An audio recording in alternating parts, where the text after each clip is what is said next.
Karma Florida اور T V karma Canada کی جانب سے طارق نسیم حاضر خدمت ہے۔ میری جانب سے تمام احباب کو السلام علیکم اور عید کی پیشگی مبارکباد۔ امید ہے آپ کے روزے اچھے گزر رہے ہوں گے۔ ناظرین اور سامعین، آج ہم بات کرنا چاہیں گے جنگلی حیات کے بارے میں کہ جنگلی حیات کا تحفظ بحیثیت ایک اچھے شہری ہم سب کا فرض ہے، چاہے ہم دنیا کے کسی بھی ملک میں رہتے ہوں۔ اب آپ یہ دیکھیے کہ کینیڈا کا تقریباً جو 347 ملین ہیکٹر زمین جو ہے اس پر جنگلات ہیں، اور یہ دنیا کے مجموعی جنگلات کا 9% بنتا ہے۔ اور یہ جو جنگلات کا ایریا ہے اس میں تقریباً 9% کے قریب جو ہے وہ ایسا ہے کہ جس میں پلانٹڈ ٹری ہیں اور باقی فارسٹ ہیں، اور جو 90% زمین ہے وہ سرکاری ہے۔ جنگلات یعنی سرکاری زمین پر لگائے گئے ہیں، اور صرف 6% جو ہے وہ ان کی نجی املاک کے اوپر وہ جنگلات ہیں، جس میں وہ نجی املاک والے جنگلات کیا کرتے ہیں کہ وہ اس میں درخت اگاتے ہیں، پھر اس کی لکڑی کو بیچتے ہیں۔ اور یہی کام جو ہے یہ سرکاری جنگلات میں بھی ہوتا ہے، کیونکہ لکڑی سے کاغذ بنتا ہے، اور یہ ہماری ووڈ جو ہے وہ کینیڈا کی بڑی انڈسٹری ہے جو امریکہ کو ایکسپورٹ کی جاتی ہے۔ یہ دنیا کے کافی ممالک میں ہوتا ہے، لیکن ایسا نہیں ہوگا کہ کوئی جنگل کاٹ کر اور اس کو برباد کر دیا جائے اور اس کے بعد وہاں پر اس کی ریپلیسمنٹ نہ آئے۔ اب آپ یہ دیکھیے کہ جنگلات پاکستان میں کتنا ہے، اس کے تقریباً 340,000 ہیکٹرز کے اوپر جنگلات لگائے گئے ہیں، اور اس میں تقریباً 2.2% جنگلات جو ہے وہ کل زمین کا مجموعی حصہ ہیں۔ اور یہ جو 3,40,000 ہیکٹر پر جو جنگلات لگائے گئے ہیں وہ پلانٹڈ ٹری ہیں۔ یہ ورلڈ آرگنائزیشن کی رپورٹ ہے۔ جب 2013 میں خیبر پختونخوا میں پی ٹی آئی کی حکومت آئی تو انہوں نے شجرکاری کی مہم وہاں پر شروع کی۔ آپ کو یاد ہوگا بلین ٹری منصوبے کا آغاز کیا گیا، مخالفین نے ان کے پودے اکھاڑے اور بہت کچھ کیا، لیکن اس کے باوجود یہ تقریباً 5 سے 7 سال میں وہ ایک درخت جو ہے وہ تیار ہو جاتا ہے۔ اور اگر ہم چاہیں تو اپنی نجی زمینوں کے اوپر اپنے گھروں کے لان میں یہ ہم درخت لگا سکتے ہیں۔ یہ درخت جو ہیں یہ آپ کو آکسیجن بھی مہیا کرتے ہیں، اور پھر اگر آپ چاہیں تو پھلدار درخت بھی لگا سکتے ہیں۔ تو یہ ایسا کیوں نہیں؟ جس وقت ہم کینیڈا میں نئے آئے تو ہم نے دیکھا کہ کینیڈا ڈے 1 جولائی کو بڑے زور شور سے منایا جاتا ہے۔ تو میرا بیٹا اس وقت چھوٹا تھا، اس نے مجھ سے پوچھا کہ ڈیڈ کینیڈا ڈے پر ہم کیا کریں گے؟ میں نے اسے کہا کہ بھائی وہ جھنڈیاں ادھر ادھر لگائیں گے، اپنے دروازے پر کینیڈا کا جھنڈا ٹانگیں گے، کار کے اوپر ایک جھنڈی لگائیں گے۔ وہ خیری بات سر غور سے سنتا رہا۔ غالباً اپنے اسکول میں اس کے کوئی ٹیچر مسٹر ڈان لاپ تھے، ان سے کوئی بات چیت سن کر آیا تھا، اور اس نے آ کے مجھے کہا کہ ڈیڈ کیا ایسا نہیں ہو سکتا کہ ہم کینیڈا کو برتھڈے کا تحفہ دیں؟ میں نے کہا ضرور دینا چاہیے۔ کیا؟ کہنے لگا کہ دیکھیں کینیڈا ہمیں کتنا کچھ دیتا ہے، تو کیوں نہ ہم ہر کینیڈا ڈے پر ایک درخت لگا دیا کریں۔ میں نے کہا بڑی اچھی تجویز ہے۔ تو ہم نے اپنے گھر کے جو ہمارا بیک یارڈ تھا اس میں درخت لگائے، اس کے اوپر آلو بخارا بھی لگا، اس کے اوپر سیب کے درخت بھی لگائے، اور اس کے بعد جب وہ ہماری وہ جگہ بھر گئی تو پھر ہم نے کیا کہ ایک نہر کے کنارے، یہاں پر چپوا کریک ہے، اس کے کنارے جا کر جگہ خالی دیکھتے تھے، وہاں ایک پودا لگاتے تھے، اور اس کا وقتاً فوقتاً جا کر، حالانکہ بارش بہت ہوتی ہے پھر بھی اس کو چیک کرتے تھے کہ کوئی وہ ہمارا لگایا ہوا پودا مرجھا نہ جائے۔ اب پر آج میں دیکھتا ہوں تو وہ 2 دہائیوں کے بعد وہ بھی درخت جو ہم نے لگائے تھے وہ بھی ماشاءاللہ جوان ہو چکے ہیں، ہمارے بچوں کی طرح سے ہی۔ لیکن پاکستان میں جنگلی حیات کا تحفظ جو ہے وہ صرف درختوں تک ہی محدود نہیں رہنا چاہیے۔ میں آپ کو ایک واقعہ سناتا ہوں جو میری زندگی کو بدل کر جس نے رکھ دیا۔ یہ جنگلی حیات کے بارے میں ہے۔ جب ہم چھوٹے تھے تو ہم اپنے والد صاحب اور ان کے دوستوں کے ساتھ شکار پر جایا کرتے تھے، اور مجھے بھی جو ہے وہ ہمارے بڑے بھائی صاحب ان کی لائسنسڈ رائفل تھی .22 کی، وہ رائفل مجھے تھما دیتے اور میرا نشانہ بڑا پکا تھا، اور میں اس کا ایم لے کر کوئی دور بیٹھی ہوئی کوئی چڑیا کو بھی اڑا دیتا تھا، یا کوئی بھی دوسرا اس قسم کا، یا جو کوئی پرندہ بیٹھا ہوا میں اس کو گرا لیتا تھا۔ ایک بار ایسا ہوا کہ مجھے مارنے کے لیے کوئی ایسا پرندہ نظر نہیں آیا، تو میں نے ایک بہت بڑا، میں نے کہا بھائی صاحب آج میں بڑا شکار کرنے جا رہا ہوں۔ انہوں نے کہا وہ کیا بھائی؟ ابھی وہ مجھے متحیر نظروں سے دیکھ ہی رہے تھے میں کون سا بڑا شکار کرنے جا رہا ہوں۔ وہ سمجھے کہ شاید کوئی وہاں پر ایک پانی میں تیرنے والی مرغیاں ہوتی ہیں، ان کو پنجابی میں جل ککڑی کہا کرتے تھے وہ لوگ۔ انہوں نے سمجھا کہ شاید میں اسے مارنے لگا ہوں، وہ حلال تو وہ بھی ہوتی تھی۔ تو میں نے کہا کہ نہیں، میں مرغابی یا جل ککڑی نہیں مار رہا، میں یہ دیکھیں یہ کیا کیا۔ تو وہ اوپر کہیں گدھ بیٹھے ہوئے تھے، وہ میں نے نشانہ لیا اور تاک کے مارا، وہ گدھ دھڑام سے نیچے آ کے گرا۔ وہ جیسے ہی والد صاحب کو پتہ چلا وہ بہت ناراض ہوئے، انہوں نے کہا کہ یہ کیا کیا ہے؟ یہ گدھ جو ہے یہ تو جینیٹر ہیں ایک طرح سے، یہ ہمارے جہاں بھی گند بلا ہوتی ہے یہ اس کو کھا جاتے ہیں اور یہ ہماری زمینوں کو صاف رکھتے ہیں۔ تو میں نے کہا تو پھر آپ مرغابیاں کیوں مارتے ہیں؟ انہوں نے کہا کہ ہم مرغابی کو مار کر اس طرح سے تو نہیں پھینکتے، ہم اس کو ذبح کرتے ہیں حلال کر کے، تو پھر اس کے بعد ہم اس کو بھون کر کھاتے ہیں یا پھر اسے پکا لیتے ہیں۔ تو اس طرح سے تو کسی جانور کو ضائع کرنا جو ہے وہ تو نہ صرف جرم ہے بلکہ اخلاقی طور پر بھی درست نہیں۔ میں نے کہا اچھا ٹھیک ہے، آئندہ سے ایسا نہیں کروں گا۔ پھر اس کے بعد ایک بار ایسا ہوا کہ ایک درخت پر مجھے اس دن بھی کوئی شکار نہیں ملا تھا، اور لڑک پن تھا، ناسمجھی تھی، ایک درخت کے اوپر ایک گلہری پھدک رہی تھی۔ میں نے کہا چلو ہلتے ہوئے آبجیکٹ کو نشانہ لے کر مارنا چاہیے۔ میں نے وہ رائفل اٹھائی اور گلہری کا نشانہ لیا اور گلہری ڈرم سے نیچے آ کے گری۔ اچھا، اب میں یہ دیکھنا چاہتا تھا کہ وہ بھاگ گئی یا اس کو گولی لگی ہے۔ میں وہ چلتا ہوا اس درخت کے پاس گیا تو وہ اس گلہری کا وہ بڑا ایسا خوفناک منظر تھا کہ جو آج تک جو ہے وہ جب بھی میرے ذہن میں آتا ہے تو میں پریشان ہو جاتا ہوں اور مجھے اپنے اس گناہ کو توبہ کرتا ہوں اور سوچتا ہوں کہ یہ میں نے کیوں ایسا کیا۔ اس گلہری کی گولی آر پار ہو چکی تھی اور اس کی آنتیں وغیرہ جو ہیں وہ اس کے باہر آ چکی تھیں، اور وہ مرتے ہوئے ایک طرح سے میرے ایسے کر کے تو میرے چہرے کی طرف دیکھ رہی تھی، اور مجھے ایسے محسوس ہوا کہ جیسے وہ یہ کہہ رہی ہے کہ why you did it to me, میرے ساتھ یہ تم نے کیوں اور کیسے کیوں کیا یہ۔ اور مجھے اس وقت ایسا شوق لگا کہ میں نے وہ رائفل اپنے بھائی صاحب کو پکڑائی اور میں نے کہا کہ بھائی جان آج کے بعد میں نہ شکار کے لیے آؤں گا اور نہ مجھے رائفل کے ساتھ کسی جانور کو مارنا ہے۔ اگر مجھے زیادہ شوق چڑھا تو میں جا کے وہ پھٹے کے اوپر لگے ہوئے غبارے کسی پٹھان کے وہ جو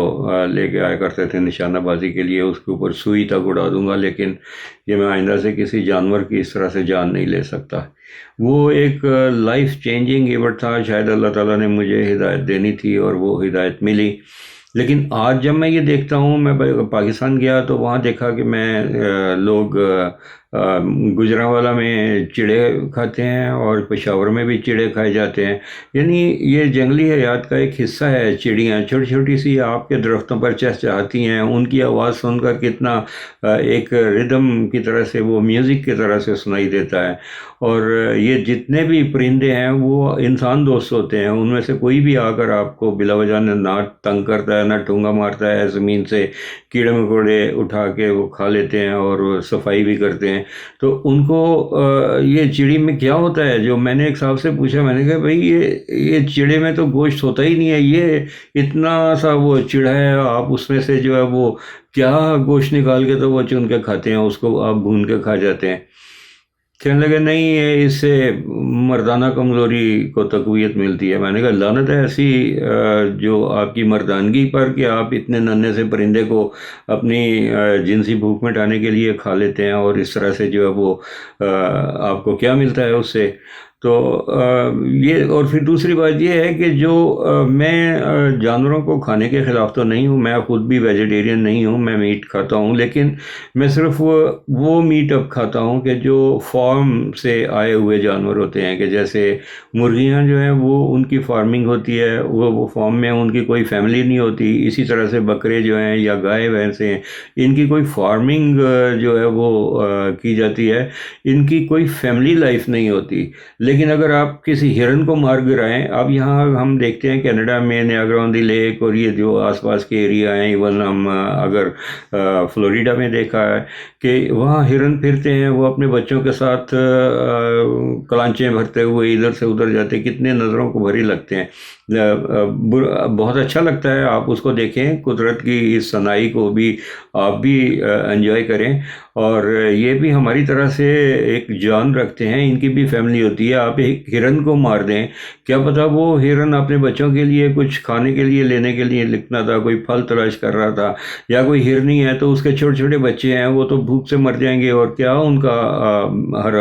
حشر ہوگا۔ اسی طرح سے ہی آپ ایک چڑیا کو وہ جال میں ڈال کے پکڑ لیں، ہو سکتا ہے اس کے گھونسلے میں اس کے انڈے سے نکلے ہوئے چھوٹے چھوٹے سے بوٹ ہوں، جو اپنی چونچ کھولے اپنی ماں کا انتظار کر رہے ہیں کہ وہ دانہ دن کا کہیں سے چن کے لائے گی اور ان کی چونچ میں ڈالے گی اور ان کی بھوک مٹائے گی۔ وہ بیچاری، میں نے چڑیوں کو دیکھا ہے کہ میں چڑیوں کے لیے پانی باہر رکھوں یا ان کے لیے چوگر رکھ دوں، یا وہ جو اس گلہری کو جس کو میں نے مارا تھا اس کا کفارہ یہ ہے کہ میں تب سے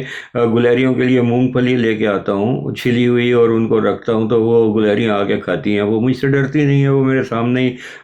ادھر سے ادھر پھدکتی پھرتی ہیں، اور مجھے بہت اچھا لگتا ہے۔ اسی طرح سے اگر دیکھا جائے تو میں نے یہ بھی دیکھا کہ یہ چھوٹی چڑیاں جب ان کے بچے بہت چھوٹے ہوتے ہیں تو وہ اپنی چونچ میں پانی بھر کے لے جاتی ہیں، اور وہ جا کر اپنے بچوں کو وہی پانی جو ہے وہ چونچ کھول کے بیٹھے ہوئے ہوتے ہیں اپنے گھونسلے میں، اور ان کو وہ پانی پلاتی ہیں۔ اب آپ اندازہ کریں کہ آپ ایک ایسی ماں کو، چڑیا کو یا چڑے کو جو وہ اپنے بچوں کو پال رہے ہیں، آپ ان کو جال میں ڈالیں، اس کو لے جا کے بھون کے کھا جائیں، تو وہ پیچھے جو ہے وہ تو ان کے بچے جو ہے وہ بھوک سے مر جائیں گے۔ اسی طرح سے جس وقت آپ ڈرائیو کرتے ہیں تو آپ اسلام آباد کے مضافات میں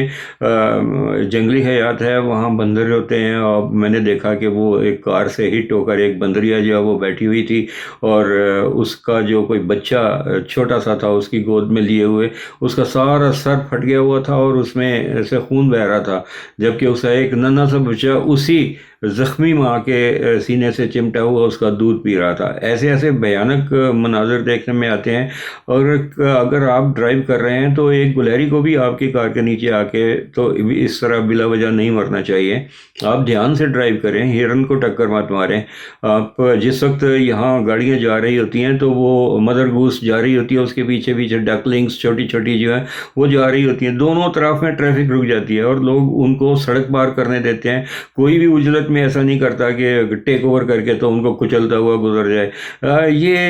اللہ تعالیٰ کی یہ بھی مخلوق ہے، یہ بھی ہماری طرح سے ان کی بھی جان ہوتی ہے۔ ہرن گزر رہے ہوتے ہیں، ایک ہرنی جو ہے وہ اپنے چھوٹے چھوٹے بچوں کے ساتھ جو ہے وہ سڑک کراس کر رہی ہو، ہم نے کئی بار دیکھا ہے کہ ہم سائٹ پر گاڑی لگا لیتے ہیں تاکہ یہ خوفزدہ ہوئے بغیر جو ہے وہ سڑک کراس کر کے، جیسے نیاگرا فالس سے نیاگرا آن دی لیک کی طرف جائیں تو نیچے ووڈز ہیں کوئنسٹن کے پاس میں،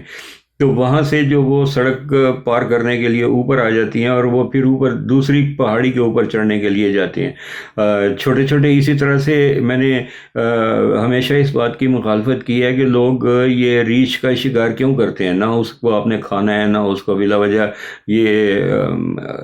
ہنٹنگ اس کی کرتے ہیں، اور ہمیشہ لابنگ کی ہے گورنمنٹ کے کہ یہ جو اس کی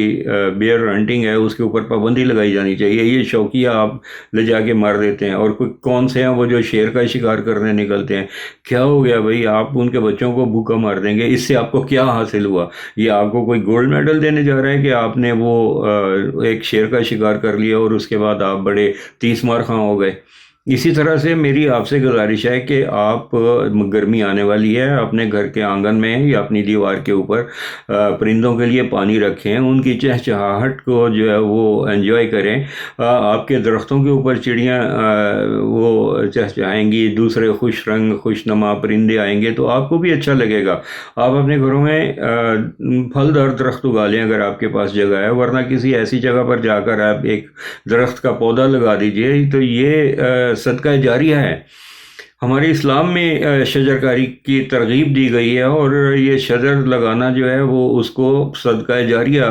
کہا گیا ہے۔ تو ہم اور مسجدوں میں چندہ دے دیتے ہیں کہ یہ صدقہ جاریہ ہے، اور بہت سے ایسے کام کرتے ہیں کہ مساجد میں چندہ دیتے ہیں کہ یہ صدقہ جاریہ ہے۔ ٹھیک ہے، وہ آپ ضرور کریں، لیکن آپ یہ شجر کاری مہم کا حصہ بنیں، یہ بھی صدقہ جاریہ ہے۔ اور جنگلی حیات کا تحفظ کریں، چاہے وہ چرند ہوں، پرند ہوں، یا وہ دوسرے جنگلی جانور ہوں، ان کو مت ماریے۔ وہ بھی ہماری طرح سے ایک فیملی رکھتے ہیں، اور ان کی جان لینا جو ہے وہ نہایت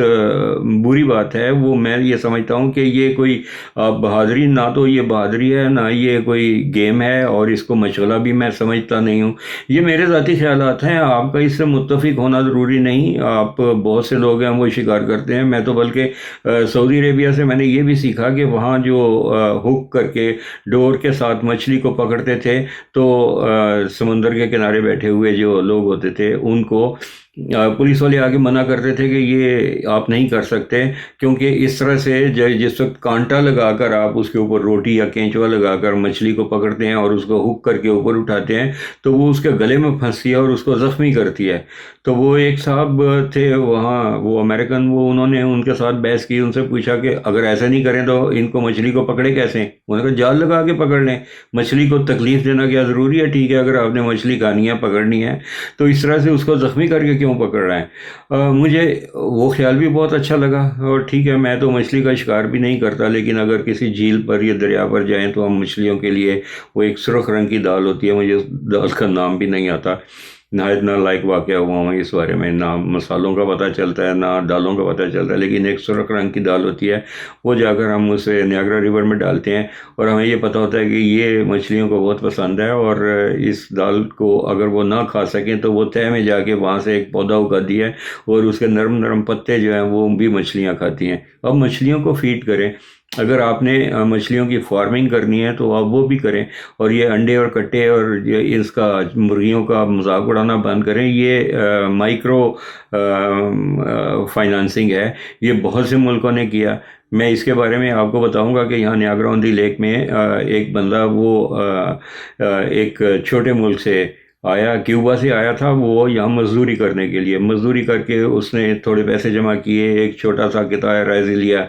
اس کے اوپر اس نے وہ یہی فارمنگ شروع کی، اور اس وقت اس کے پاس بہت بڑی لینڈ ہے، اور وہ بہت بڑے بڑے ہول سیل سٹورز کو دیسی انڈے سپلائی کرتا ہے، اور یہ عام طور پر جو ہے وہ $2 یا $2.5 کا درجن جو ہے وہ عام سفید انڈے مل جاتے ہیں، جبکہ دیسی انڈے، دیسی مرغی کے جو فری رومنگ جس کو کہتے ہیں کہ وہ رینچ میں پھر رہی ہو اور وہ اپنی مرضی سے جو مرضی دانہ دن کا چک کر لے کے آتی ہے، اس کے انڈے جو ہیں وہ $5 کے درجن ہوتے ہیں۔ اور میں نہیں سمجھتا کہ اس کا کوئی مذاق بنانے کا کوئی جواز ہے۔ اگر لوگ اپنے گھروں میں یہ کام کرتے ہیں اور وہ تھوڑے سے اس سے پیسے بنا لیتے ہیں تو سو وٹ، یہ بھی جو ہے وہ مرغیاں پالنا اور اس کے بعد انڈے ان کا بیچ لینا، یا اگر انہوں نے کٹے دیا تھا، یہ مرغیاں دی گئیں ان کو لوگ ذبح کر کے کھا گئے، پارٹی ہے جی کیسے کیوں کھایا؟ وہ ہمارے مہمان آ گئے تھے، ہم نے اس کو ذبح کر لیا۔ یہ اس قسم کی جو اوچھا پن ہے، یہ آپ نے کیا کیا کہ اگر آپ کو گورنمنٹ نے دی ہیں، وہ مرغیاں دی ہیں آپ کو، کٹے دیے ہیں، وہ آپ کٹے بیچ کھائے، اور جو ہے وہ مرغیاں آپ ذبح کر کے کھا گئے، پھر کہتے ہیں کہ جی مہنگائی ہو گئی ہے۔ اگر آپ کو ایک موقع ملتا ہے اپنے حالات کو سنوارنے کا تو اس کو سنواریے، اس میں بھی آپ کا فائدہ ہے۔ آپ فارمنگ کیجئے، شجر کاری کیجئے، پھل اگائیے، آپ کے گھر کے پھل ہوں گے، اپنے آنگن میں آپ سبزیاں لگائیے، وہ سبزیاں آپ اپنی کھائیں، آپ جا کے کسی کنجڑے سے یا وہ کارنر سٹور سے لینے کی بجائے آپ اپنی سبزی اگائیں، اپنے پھل کھائیں۔ تو اس سے ماحولیاتی آلودگی پر بھی کنٹرول ہوتا ہے، اور آپ کے اپنے حالات بھی انشاءاللہ تعالیٰ بہتر ہوں گے، اور اللہ تعالیٰ بھی یہ پودا لگا کر اگر آپ کے پاس پھل اترتا ہے آپ کے اپنے درخت سے، آپ اپنے ہمسایوں کو بھیجیں، کتنا اچھا لگتا ہے۔ ہم نے آلو بخارے، سیب اور یہ ناشپاتیاں وغیرہ جو ہے وہ یہاں لگائیں، اور اس کے بعد جس وقت ہم وہ تھال بھر کے تو اپنے نیبرز کو دے کے آتے تھے تو وہ کہتے تھے حیرت ہے آپ نے خود لگا لیے۔ میں نے کہا بھائی وہ جا کے آپ لے آئیں کسی اسٹور سے، ان کے وہ پودے لگائیں اور اس کو پانی دیں، اس کو خوراک دیں، اور یہ اپنے گھر میں درخت لگا لیں۔ تو میری یہ آپ سے گزارش تھی کہ جنگلی حیات کا تحفظ کریں، شجرکاری میں اپنا حصہ ڈالیں، اور یہ صدقہ جاریہ بھی ہے اور ثواب کا کام ہے، اس میں آپ کا بھی فائدہ ہے اور آپ کے ملک کا بھی فائدہ ہے۔ وما علینا الا البلاغ، ہم نے جو کہنا تھا وہ اگر آپ کو پسند آئے تو دوسروں تک پہنچائیے۔ اگر آپ کے کوئی کمنٹس ہوں تو وہ نیچے اسی ویڈیو کے نیچے کمنٹ سیکشن میں آپ اپنے کمنٹس دیجئے اور اپنے خیالات کا اظہار کیجئے۔ اگر آپ اتفاق نہیں بھی کرتے تو ہمیں بتائیے، اور اگر پسند کرتے ہیں تو اس ویڈیو کو شیئر کیجئے اور ہمارے چینل کو سبسکرائب کیجئے، اور اگر شیئر کریں گے تو یہ بات دوسروں تک پہنچے گی، یہ بھی صدقہ جاریہ ہے۔ ہماری جانب سے آج تک کے لیے اتنا ہی۔ اللہ تعالیٰ آپ کا حافظ و ناصر ہو۔ پاکستان زندہ باد۔